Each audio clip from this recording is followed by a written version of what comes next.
আমি শুধু এইটুকু বলতে চাই যে আজকে একটা সমাজের একটা ক্রান্তি লগ্নে আমরা বাস করছি। আমাদের চিন্তা ভাবনাগুলো কেমন যেন ছড়িয়ে ছিটিয়ে গেছে। আজকে সেই চিন্তা ভাবনাগুলোকে আমাদের একত্রিত করতে হবে। সমাজকে গড়ে তুলতে হলে আজকে অবশ্যই নারীদেরকে সামনে সমানভাবে নিয়ে আসার প্রয়োজনটা অত্যন্ত জরুরি। দুর্ভাগ্যজনকভাবে আজকাল কোনো গোষ্ঠী,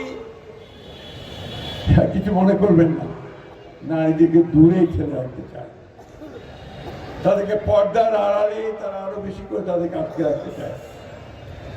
আমরা মনে করি যে নারীদের অংশগ্রহণ প্রতিটি ক্ষেত্রে, উন্নয়নের ক্ষেত্রে, রাজনীতির ক্ষেত্রে, সমাজ সংস্কারের ক্ষেত্রে অগ্রণী ভূমিকা পালন করা উচিত এবং সেটা আমার মরহুম পিতা মুর্তজা রুহুল আমিন আমাদেরকে সেই পথ দেখিয়ে গেছেন।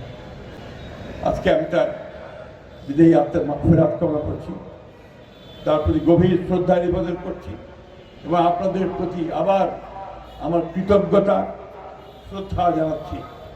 আসুন আমরা সবাই মিলে বাংলাদেশকে গড়ে তুলি, সবাই মিলে বাংলাদেশকে সত্যিকার অর্থেই একটা ভালোবাসার রাষ্ট্র হিসাবে গড়ে তুলি।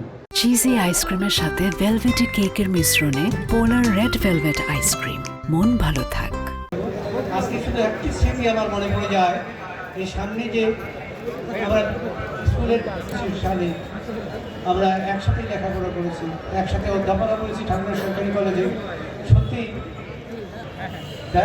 আপনারা কষ্ট করে এসেছেন এবং তার ভালো থেকে আমি সকলকে আন্তরিক ধন্যবাদ দিয়ে আমি আমার বক্তব্য এখানে। সম্মানিত খতিব জনাব খলিলুর রহমান, মৌলানা আলহাজ খলিলুর রহমান। আউযু বিল্লাহি বিসমিল্লাহির সাথে সূরা ফাতিহা শরীফ একবার পড়ি। আউযু বিল্লাহি মিনাশ শাইতানির রাজিম। বিসমিল্লাহির রহমানির রহিম। আলহামদুলিল্লাহি রাব্বিল আলামিন। সিরাতাল লাযীনা আন'আমতা আলাইহিম গায়রিল মাগদুবি আলাইহিম ওয়ালাদ-দাল্লিন। আমিন। হুয়াল্লাহু আহাদ আল্লাহুস সামাদ লাম ইয়ালিদ ওয়া লাম ইউলাদ ওয়া লাম ইয়াকুল লাহু কুফুয়ান আহাদ। বিসমিল্লাহির রহমানির রহিম। কুল হুয়াল্লাহু আহাদ আল্লাহুস সামাদ।